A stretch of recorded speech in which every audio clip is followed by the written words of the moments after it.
Bab 7392. Melihat Margaret Ann masih memiliki kekhawatiran, Maria Lynn tidak dapat menahan diri untuk bertanya, "Nyonya Wade, apakah masih ada cara bagi Meng Changsheng untuk lolos dari neraka danau darah?" Margaret Ann menggelengkan kepalanya. Menurut pendeta Tao itu, arwah Meng Changsheng tidak bisa meninggalkan neraka danau darah setelah ia dilenyapkan. Tapi aku tetap khawatir. Meng Changsheng telah merencanakan ini selama ratusan tahun. Dia seharusnya tidak membiarkan dirinya bersikap pasif. Aku khawatir dia punya jurus pamungkas lainnya. Maria Lynn tiba-tiba teringat sesuatu dan bertanya, "Nyonya Wade, apakah ada yang aneh dengan cincin yang kuberikan pada Charlie? Bagaimana kalau cincin itu bisa memindahkannya ke pegunungan Siwan?" Margaret Ann berkata, "Seharusnya tidak begitu. Kalau memang ada yang salah, itu tidak akan menyelamatkan nyawa Charlie sejak awal." Sambil berbicara, Margaret Ann menjelaskan, "Senior, saya selalu merasa kekuatan cincin itu luar biasa. Cincin itu bisa menteleportasi orang yang masih hidup langsung ke orang lain. Karena memiliki kemampuan ini, orang yang menyempurnakan cincin ini pasti bisa menyempurnakan cincin yang memicu dirinya sendiri, lalu menteleportasikan diri mereka kemanapun sesuka hati. Bagaimana mungkin seorang kultivator dengan umur 1000 tahun bisa menciptakan ini? Jika Meng Changsheng memiliki kemampuan seperti itu, dia mungkin sudah menemukan cara untuk memperpanjang umurnya hingga 1500 tahun yang lalu. Bahkan jika dia mundur selangkah, dia tidak perlu bersusah payah untuk memikat Charlie ke pegunungan Siwan. Dia cukup menyempurnakan senjata ajaib dan membiarkannya beredar bersama 9 kitab suci surgawi yang mendalam. Begitu senjata ajaib itu bertemu seseorang dengan Senglongge, senjata itu akan langsung menteleportasi orang tersebut ke pegunungan Siwan untuk dimilikinya. Bukankah semuanya akan jauh lebih mudah?" Maria Lynn tiba-tiba mengerti dan setuju, kata-kata Nyonya Wade sangat masuk akal. Cincin itu bisa memindahkan orang yang masih hidup ribuan mil jauhnya. Kemampuan seperti itu sungguh tak terbayangkan. Seharusnya ini bukan senjata ajaib yang disempurnakan oleh Meng Changsheng sendiri. Kemungkinan besar dia mendapatkannya secara kebetulan, dan dia mungkin bahkan tidak tahu bahwa cincin ini memiliki kemampuan teleportasi. Kalau tidak, karena dia sudah memutuskan untuk mengambil alih tubuh lain dan bereinkarnasi, senjata ajaib ini tentu akan disimpan untuk digunakan sendiri setelah bereinkarnasi. Margaret Ann bertanya padanya, "Apakah ayahmu pernah menyebutkan warisan Meng Changsheng?" "Warisan?" Maria Lynn mengerutkan kening dan berkata, "Ayahku bilang Meng Changsheng punya banyak alat sihir, kebanyakan dia simpan di ruang rahasianya sendiri. Ayahku tidak pernah terpikir untuk mencarinya, jadi setelah mengurus pemakamannya, dia tidak terpikir untuk mencarinya." Margaret Ann mengangguk. Meng Changsheng telah berlatih selama ribuan tahun, jadi dia pasti memiliki banyak ramuan dan alat ajaib. Namun, ayahmu dan Victoria hanya menerima 2 pil hijau abadi dan sebuah cincin. Kurasa benda-benda ini tidak penting bagi Meng Changsheng. Jika dia tahu betapa ajaibnya cincin ini, dia tidak akan pernah memberikannya kepada ayahmu. Maria Lynn mendesah, berdasarkan kesimpulan ini, cincin itu pasti ditempa oleh seorang kultivator yang lebih kuat. Guru mendapatkannya secara kebetulan, tetapi belum sepenuhnya memahami keampuhannya. Pada titik ini, ia mengerutkan kening dan bergumam, "Dia memberitahu ayahku bahwa cincin ini menyimpan rahasia untuk hidup selama 1000 tahun. Mungkin dari cincin inilah dia mendapatkan resep pil 100 pemurnian, yang memungkinkannya mencapai terobosan dari umur 500 tahun menjadi 1000 tahun. Sejak saat itu, dia mengasingkan diri di pegunungan 100.000 dan tidak pernah menghadapi bahaya nyata, jadi dia tidak memiliki kesempatan untuk menjelajahi lebih banyak rahasia cincin ini." Margaret Ann setuju dan berkata, "Kurasa analisismu sangat masuk akal. Meng Changsheng secara tidak sengaja mendapatkan cincin itu dan mendapatkan ramuan darinya, jadi dia pikir cincin itu telah kehilangan khasiatnya. Namun, dia telah menyempurnakan pil hijau abadi. Baginya, ramuan itu, berapapun yang tersisa, tidak ada artinya. memberikannya kepada ayahmu dan Victoria semudah orang dewasa memberi 2 anak permen kacang. Ramuan itu menjadi sampah tak berguna, dan cincin itu menjadi iga ayam tak berguna. Jadi dia menyerahkannya begitu saja kepada ayahmu dan Victoria. Maria Lynn tersenyum pahit, sekarang tampaknya dia tidak hanya kejam dan sadis, tetapi dia juga cenderung kikir. Setelah mengatakan itu, dia melambaikan tangannya dan berkata sambil tersenyum, "Tidak masalah. Selama cincin itu tidak membahayakanmu, itu sudah cukup." Margaret Ann mengangguk dan tersenyum, "Ini semua takdir. Dia mewariskan cincin itu kepada ayahmu sebagai tanda kebaikan kepada murid ini. Dia mewariskan prakata kitab suci 9 mendalam dan kitab suci surgawi 9 mendalam sebagai strategi besar untuk kelahirannya kembali. Ini seperti seorang pembunuh yang, sebelum pergi membunuh targetnya, melihat seorang anak jatuh di ambang pintu, membantunya berdiri, lalu mengeluarkan senjatanya dan membunuh beberapa orang berturut-turut. Dari sudut pandang pribadinya, anak itu dan targetnya adalah 2 individu yang independen, tanpa hubungan subjektif." Setelah jeda, Margaret Ann melanjutkan, "Senior, tolong ingatkan Charlie untuk menemukan cara mempelajari rahasia cincin itu." "Nyonya, tenang saja. Saya akan mengingatkan Anda sesekali." Maria Lynn setuju tanpa ragu, lalu bertanya, "Nyonya Wade, siapakah identitas pendeta Tao yang Anda sebutkan?" Margaret Ann menggelengkan kepalanya dan berkata, "Aku juga tidak tahu.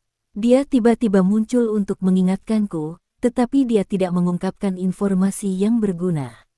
Namun, dia memberitahuku bahwa alasan dia tinggal di pegunungan Siwan adalah untuk menemukan cara menghancurkan formasi neraka danau darah yang penuh dosa."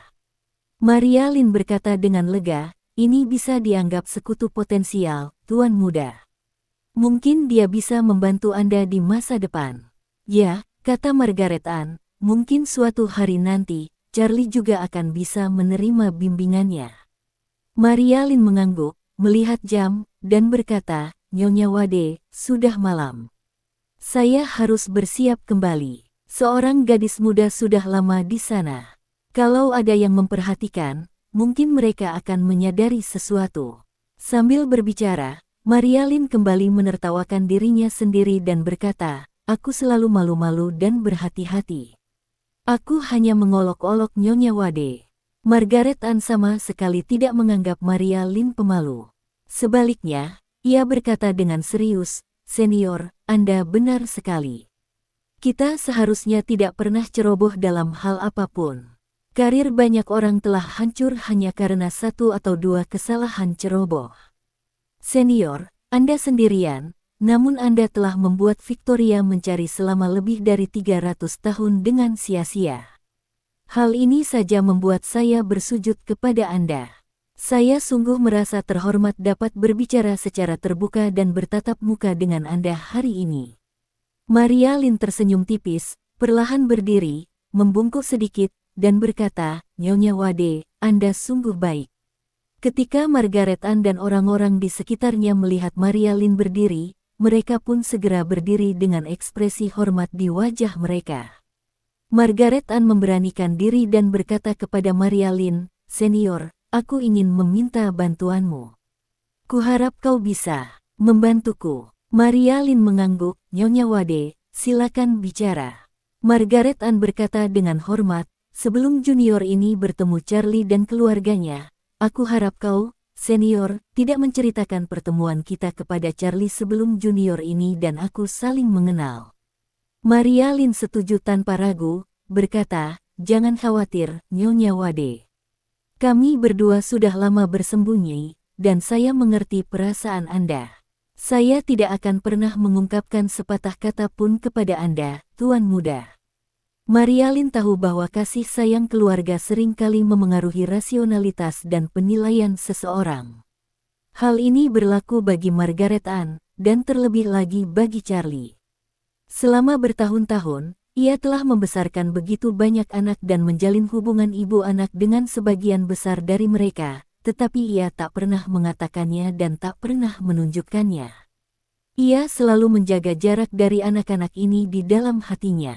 Terlebih lagi, Selama ratusan tahun, ia telah mempertahankan hierarki antara tuan dan budak di antara mereka.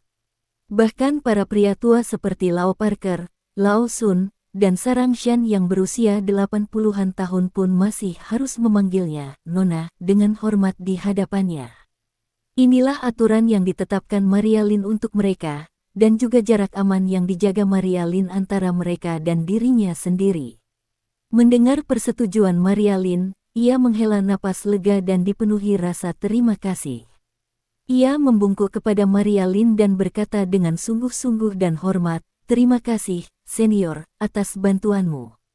Maria Lin tersenyum dan mendesah, "Sebelumnya saya meramal untuk Anda, Tuan Muda, dan heksagram itu menunjukkan situasi hidup mati, dengan gerbang kehidupan dan kematian dikendalikan oleh satu orang. Saya tidak pernah tahu siapa orang itu, tetapi hari ini saya menemukan bahwa itu adalah saya.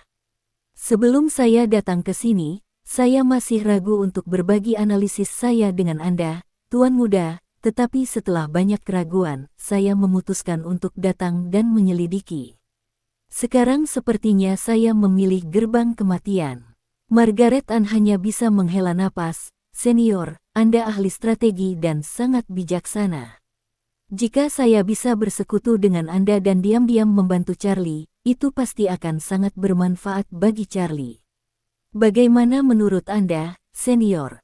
Maria Lin tidak memberikan jawaban yang jelas, tetapi tersenyum dan berkata, "Setelah berbicara begitu banyak dengan Nyonya Wade, aku tidak bisa kembali.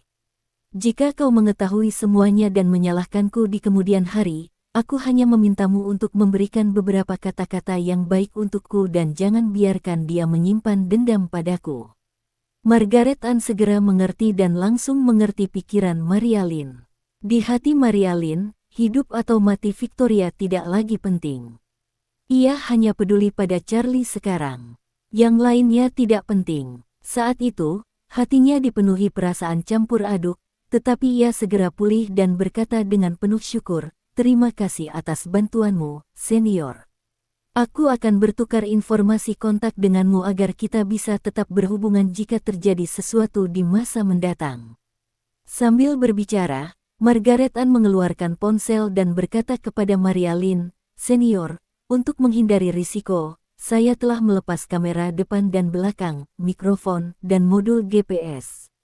Jadi, saya tidak bisa melakukan panggilan suara atau video, tetapi saya bisa berkomunikasi melalui pesan teks." "Baiklah." Maria Lin tersenyum dan berkata, "Nyonya, silakan sepakati sebuah kode dengan saya. Misalnya, apa yang akan mewakili Paklin Muda, dan apa yang akan mewakili Victoria dan perkumpulan Warriors dan..." Margaret Ann tersenyum dan berkata, "Aku lebih suka kau menyelesaikan masalah ini, senior." Maria Lin sedang asyik bercanda dan berkata sambil tersenyum, "Setelah aku kembali, aku akan menyuruh seseorang membeli kucing untuk dipelihara di halaman. Kita akan menamai kucing itu Xiao Xiao. Ketika Nyonya dan aku membicarakan tentang Xiao Xiao, kita juga akan membicarakan tentangmu, perkumpulan Warriors dan sekelompok besar kucing liar yang tinggal di dekat Villa Zijin. Victoria akan memanggilnya Raja Hutan Hitam." "Raja Hutan Hitam?" tanya Margaret Ann heran, matanya terbelalak. Mungkinkah itu karakter dari kartun yang ditonton Charlie waktu kecil? Dia tampak seperti kucing yang sangat jahat. "Benar sekali." Maria Lin mengangguk dan tersenyum, "Itu kucing nakal yang selalu memakai topi segi 8. Margaret Ann tidak dapat menahan tawa terbahak-bahak, dan sorot matanya saat menatap Maria Lin sebenarnya sedikit lebih penuh kasih. Pada saat ini, Maria Lin yang cerdik dan hampir seperti iblis benar-benar berubah menjadi gadis kecil yang unik di matanya. Bab 7393. Dalam hati Margaret Ann, pemahaman dan perasaannya terhadap Maria Lin secara bertahap mulai menjadi beragam. Di satu sisi, ia tahu betul bahwa Maria Lin berusia hampir 400 tahun dan jelas merupakan seorang senior setingkat leluhur, tetapi di sisi lain, ia juga samar-samar merasa bahwa Maria Lin hanyalah seorang gadis kecil, seorang gadis manis yang lebih muda dari putranya. Terkadang, ia seperti sahabat yang usianya telah ia lupakan, memberi orang-orang perasaan percaya diri. Rasa hormat, kekaguman, penghargaan, suka, dan cinta. Ketika perasaan ini muncul pada satu orang, Margaret Ann kurang lebih tidak terbiasa dengannya. Maria Lynn mendesah pelan dan tersenyum. Nyonya Wade dan saya langsung cocok dan mengobrol dengan menyenangkan. Jika ada kesempatan di masa mendatang, saya berharap bisa mengobrol lagi seperti hari ini. Margaret Ann tahu bahwa Maria Lynn benar-benar akan pergi, jadi ia mengangguk dan berkata, "Aku juga berharap bisa bertemu denganmu lagi. Karena keadaan khusus, aku tidak akan mengantarmu." Maria Lynn tersenyum dan berkata, "Nyonya Wade, tidak perlu mengantar saya. Saya bisa pergi sendiri." Setelah berkata demikian, dia menoleh ke arah Kong Yin, hanya untuk mendapati bahwa dia sudah menangis, jadi dia tersenyum dan berkata, "Zheng Ping, aku pergi dulu." Kong Yin tahu Maria Lynn hendak pergi, dan ia tak kuasa menahan diri untuk tidak berkata, "Nona, Zheng Ping sudah 100 tahun tak bertemu denganmu. Hari ini, akhirnya kita bertemu lagi. Aku berani memintamu untuk tinggal di kuil selama beberapa hari, bahkan hanya semalam." Kong Yin sebenarnya ingin berkata, "Nona, Zheng Ping sangat merindukanmu," tetapi dia merasa ada sesuatu yang tersangkut di tenggorokannya dan dia tidak bisa mengatakannya. Semakin ia tak mampu mengungkapkan kata-kata di dalam hatinya, semakin banyak kata-kata itu berubah menjadi air mata yang terus jatuh. 2 garis air mata membentuk tanda air dan mengalir di wajahnya yang keriput, bagaikan air sungai yang mengalir di tanah kuning yang kering dan retak. Semua orang di kedua belah pihak tergerak oleh rasa iba. Dia bahkan tidak dapat menahan diri untuk tidak menatap Maria Lynn, berharap dia dapat memenuhi keinginan kecil Kong Yin. Maria Lynn berkata lembut, "Zheng Ping, ini takdir kita bisa bertemu lagi. Kau tahu aku sudah terbiasa dengan perpisahan selama bertahun-tahun. Tinggal beberapa hari lagi hanya akan meningkatkan risiko dan membuat perpisahan berikutnya semakin menyakitkan. Jadi, kenapa tidak jadikan reuni ini sebagai kejutan saja?" Kong Yin tak kuasa menahan emosinya. Alih-alih terus duduk bersila, ia berlutut di tanah, meletakkan tangannya di atas lutut, dan menangis seperti anak kecil. "Nona, Zheng Ping tahu betapa beratnya hidupmu.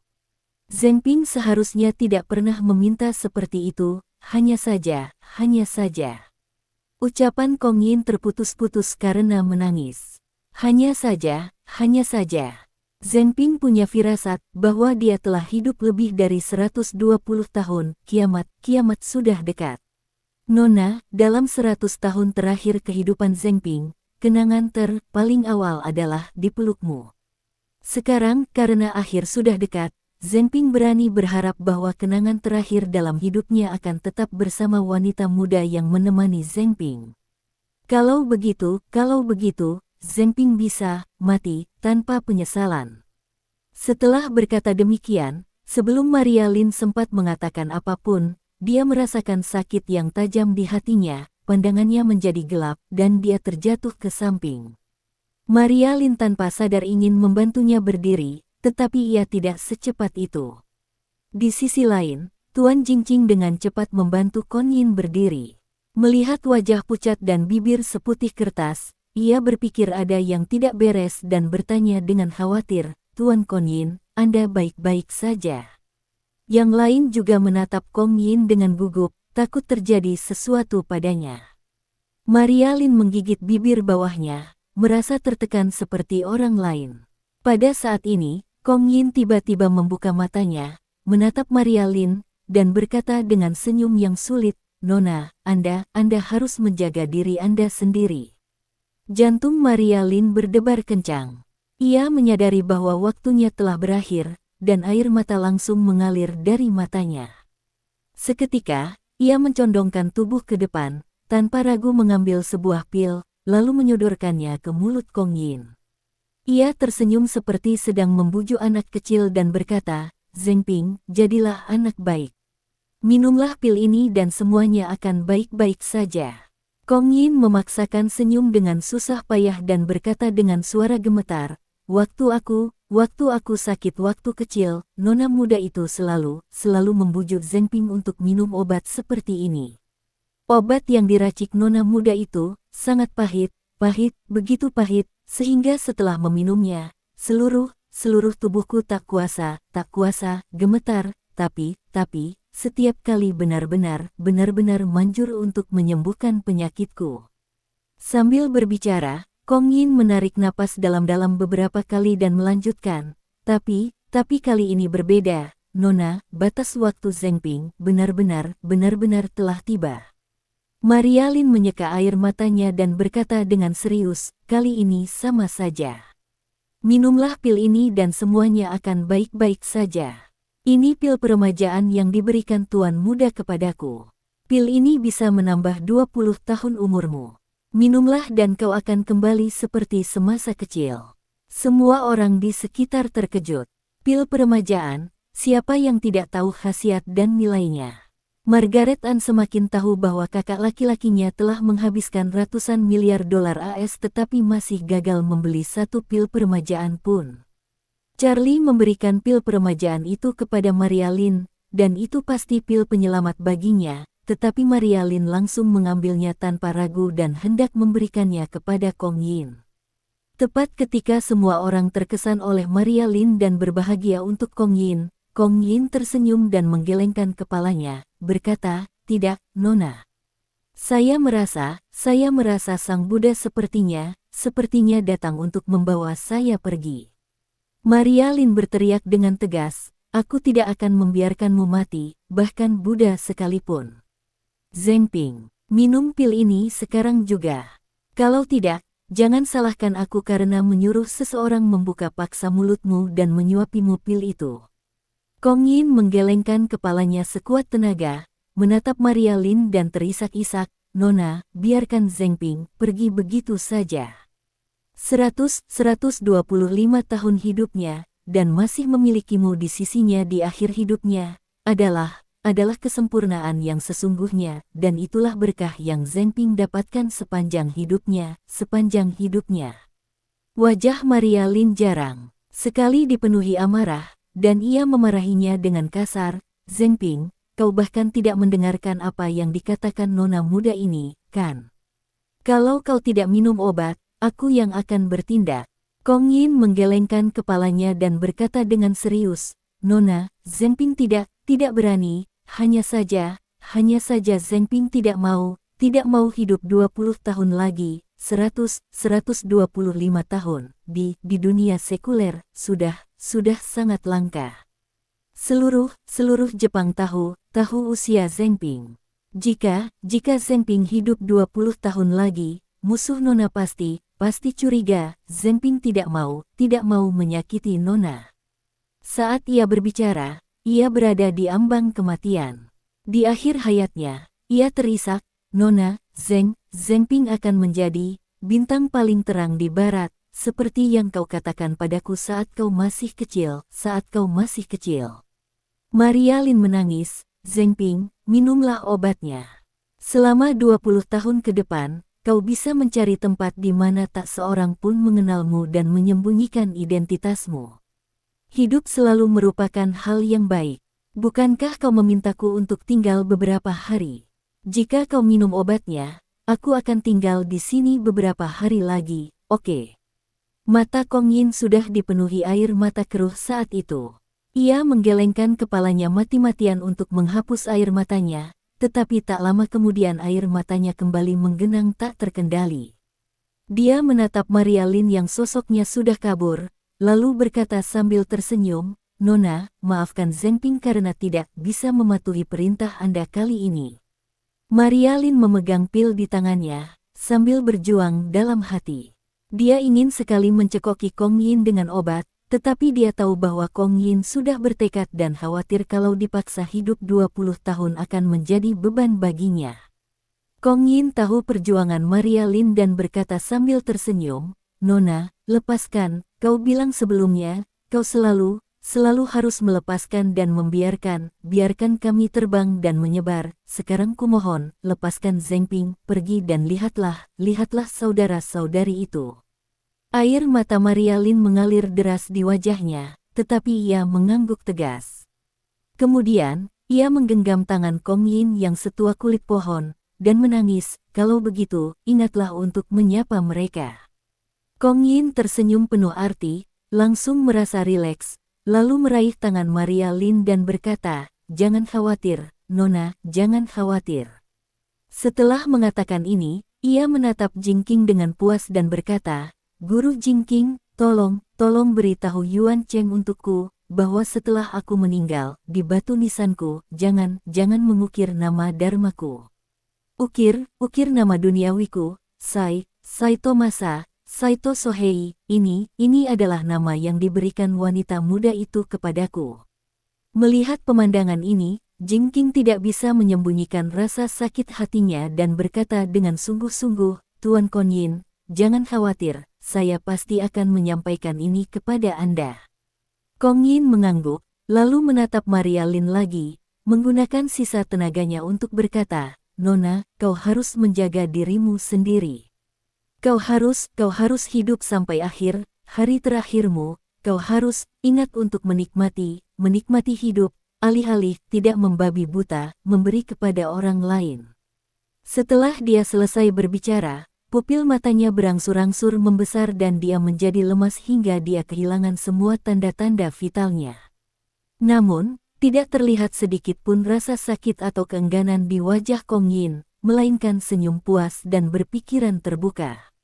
Semua orang di sekitarnya dapat melihat bahwa bagi Kong Yin, melihat Maria Lin dan ditemani Maria Lin melewati bagian terakhir hidupnya merupakan sebuah kepuasan sejati dalam hidupnya. Di awal hidupnya, ia beruntung diselamatkan oleh seorang yang mulia. Di akhir hidupnya, ia kembali ditemani oleh seorang yang mulia. Di sela-sela itu, ia menjalani 125 tahun penuh suka duka. Prosesnya sungguh luar biasa, dengan awal dan akhir, dan hidupnya pun lengkap. Bab 7394. Maria Lin telah mengadopsi banyak anak yatim piatu seperti Saito Sohei dalam hidupnya.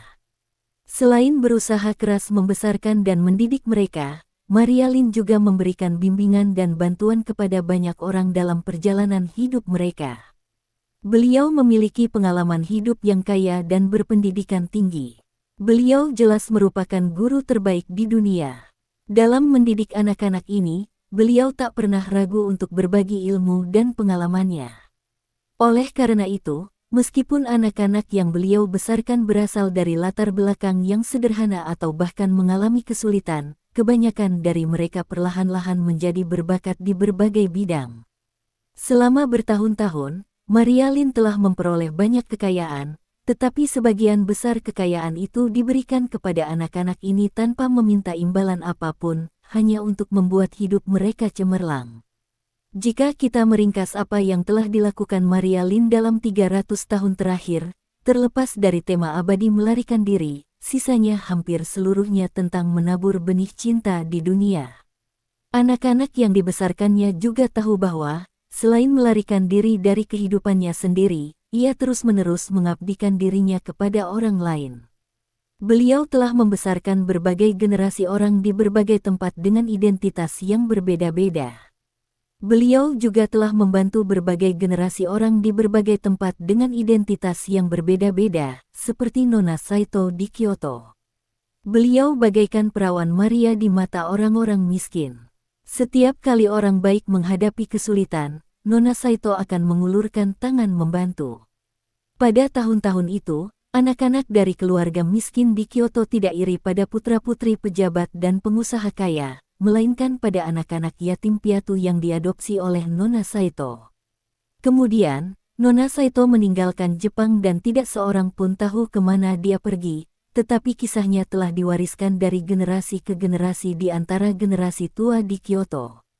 Maria Lin telah mencurahkan segudang upaya untuk anak-anak ini, tetapi tidak pernah meminta imbalan apapun.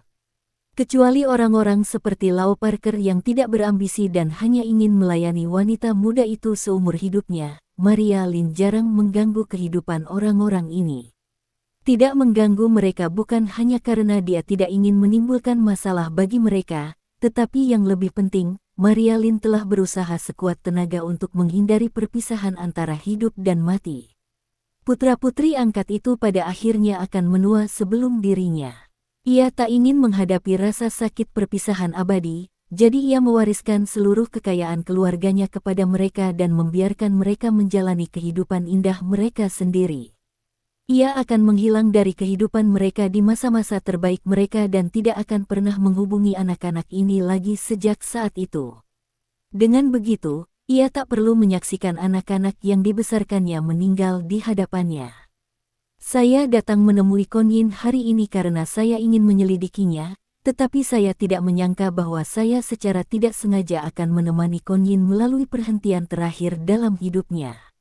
Melihat wajah Kong Yin yang sangat tua dan tak bernyawa di hadapannya, emosi Maria Lin hampir runtuh. Sambil memegang pil peremajaan di telapak tangannya, ia menangis tak terkendali, bergumam, "Zheng Ping, kenapa kau begitu bodoh? Tidak ada surga di dunia ini. Aku sudah bilang sejak kita kecil bahwa kematian itu seperti padamnya lampu. Bagaimana mungkin lampu yang kehabisan minyak di dunia ini bisa dinyalakan kembali di dunia lain? Berapa banyak orang yang akan tergila-gila demi kesempatan memperpanjang umur mereka hingga 20 tahun, tetapi Kong Yin melepaskan kesempatan ini, sebagian demi dirinya sendiri." Maria Lin merasa sangat sedih. Melihat kesedihannya, Margaret Ann melangkah maju dan memeluknya dengan lembut, menghiburnya, "Semua orang akan mati. Hanya saja kau telah hidup terlalu lama, membuatnya seolah-olah mereka belum cukup hidup. Bahkan, tanpa tambahan 20 tahun hidup ini pun, Master Kon Yin sudah menjadi salah satu yang berumur panjang di dunia. Lagi pula, beliau seorang biksu, jadi mungkin beliau sudah acuh tak acuh terhadap kehidupan duniawi dan kematian." Kesedihan Maria Lin semakin menjadi-jadi, dan ia tersedak saat berkata, "Sebenarnya, Zheng Ping menjadi biksu untuk mencapai pencerahan. Aku pernah mengatakan kepadanya bahwa Buddhisme juga merupakan cara untuk mencapai pencerahan, jadi ia sudah memikirkan hal ini sejak muda, mengatakan bahwa setelah pencerahan, ia akan mampu melindungiku dengan lebih baik dan lebih lama." Tak disangka, keputusan ini membuatnya bertahan selama lebih dari 100 tahun, hingga ia menyadari bahwa itu sama sekali tidak ada harapan. Maria Lin mendesah sambil berbicara. Fakta bahwa ia menggunakan nama sekulernya, alih-alih nama Buddha, saat mengurus pemakamannya sudah cukup untuk membuktikan bahwa ia telah melepaskan ilusinya tentang agama Buddha di saat-saat terakhir. Jadi, apa gunanya kegigihannya yang tak tergoyahkan selama lebih dari 100 tahun? Margaret Ann tidak memikirkan hal ini sebelumnya, tetapi setelah Maria Lin mengingatkannya, dia tiba-tiba menyadarinya. Ternyata Master Kon Yin menghabiskan seluruh hidupnya mengejar pencerahan melalui Buddhisme. Beliau mampu bertahan selama lebih dari 100 tahun, yang menunjukkan bahwa beliau pasti memiliki keyakinan yang sangat kuat di dalam hatinya. Namun, baru di saat-saat terakhir hidupnya beliau menyadari bahwa semua usahanya selama 100 tahun terakhir telah gagal total. Jadi, pada saat-saat terakhir, ia memutuskan untuk meninggalkan agama Buddha dan mengakhiri hidupnya dengan nama sekuler yang diberikan oleh ibu angkatnya. Margaret Ann memiliki perasaan campur aduk, tetapi dia juga merasa sedikit lebih mengagumi Maria Lin. Pada saat ini, Jing Qing, yang masih menopang jenazah Kong Yin, berkata dengan hormat, "Nyonya, Nona Lin, kepergian kepala biara adalah masalah besar, kita harus segera memberitahu murid-murid Master Kong Yin. Jika kalian berdua tertarik untuk mengobrol, bagaimana kalau kalian pindah ke halaman lain untuk berdiskusi lebih lanjut sementara saya memberitahu orang-orang di wihara?" Margaret Ann tentu saja tidak keberatan. Ia dan Maria Lin sangat akrab, dan menghabiskan lebih banyak waktu bersama pasti akan menjadi hal yang baik. Maria Lin berkata dengan lesu, "Nyonya Wade, saya sudah menyelesaikan apa yang harus saya lakukan, dan Zheng Ping sudah pergi. Tidak ada gunanya saya tinggal di sini lebih lama lagi, jadi lebih baik saya tidak tinggal lebih lama lagi." Margaret Ann bertanya padanya, "Senior, apakah Anda tidak berencana untuk berpartisipasi dalam pengaturan pemakaman Master Kon Yin?" Maria Lin menggelengkan kepalanya dengan lesu. Aku tidak akan ikut. Almarhum sudah tiada, dan urusan pemakaman hanyalah formalitas. Lagi pula, kuil Kinkakuji pasti akan mengurus pemakaman Zheng Ping, jadi aku tidak bisa ikut campur. Lebih baik aku menunggu sampai aku kembali ke Kyoto dan memberikan penghormatan terakhir di makamnya. Setelah itu, ia menyerahkan pil peremajaan itu kepada Margaret Ann dan berkata dengan serius, "Nyonya Wade, pil peremajaan ini diberikan oleh Tuan Muda, tetapi tidak berguna bagi saya. Mengapa Anda tidak menyimpannya saja? Pil ini juga bisa digunakan dalam keadaan darurat." Margaret Ann terkejut, lalu menggelengkan kepala sejenak dan berkata, "Karena Charlie memberikan pil peremajaan ini kepadamu, senior, dia pasti punya alasan. Sebaiknya kau simpan sendiri." Maria Lin berkata, "Pertarungan antara Nyonya Wade dan Victoria mungkin akan berlangsung lama. Lagi pula, ramuan ini bisa menyelamatkan nyawamu di saat kritis. Akan lebih berguna bagimu untuk membawanya daripada bagiku." Margaret Ann menggelengkan kepalanya lagi dan tersenyum, "Senior, tidak perlu memaksa. Aku tidak bisa menerimanya, dan aku tidak mau." Maria Lin tersenyum getir, pil peremajaan ini tak ternilai harganya. Dimanapun diletakkan, pasti akan menarik banyak orang yang berebut mendapatkannya. Tapi aku tak menyangka sambutannya akan sedingin ini hari ini. Aku sudah menawarkannya 2 kali berturut-turut, tapi sampai sekarang belum juga sampai. Margaret Ann menepuk punggungnya dan berkata sambil tersenyum menenangkan, "Senior, simpan saja pil itu dan minumlah kembali. Karena Charlie yang memberikannya padamu, pasti ada alasannya."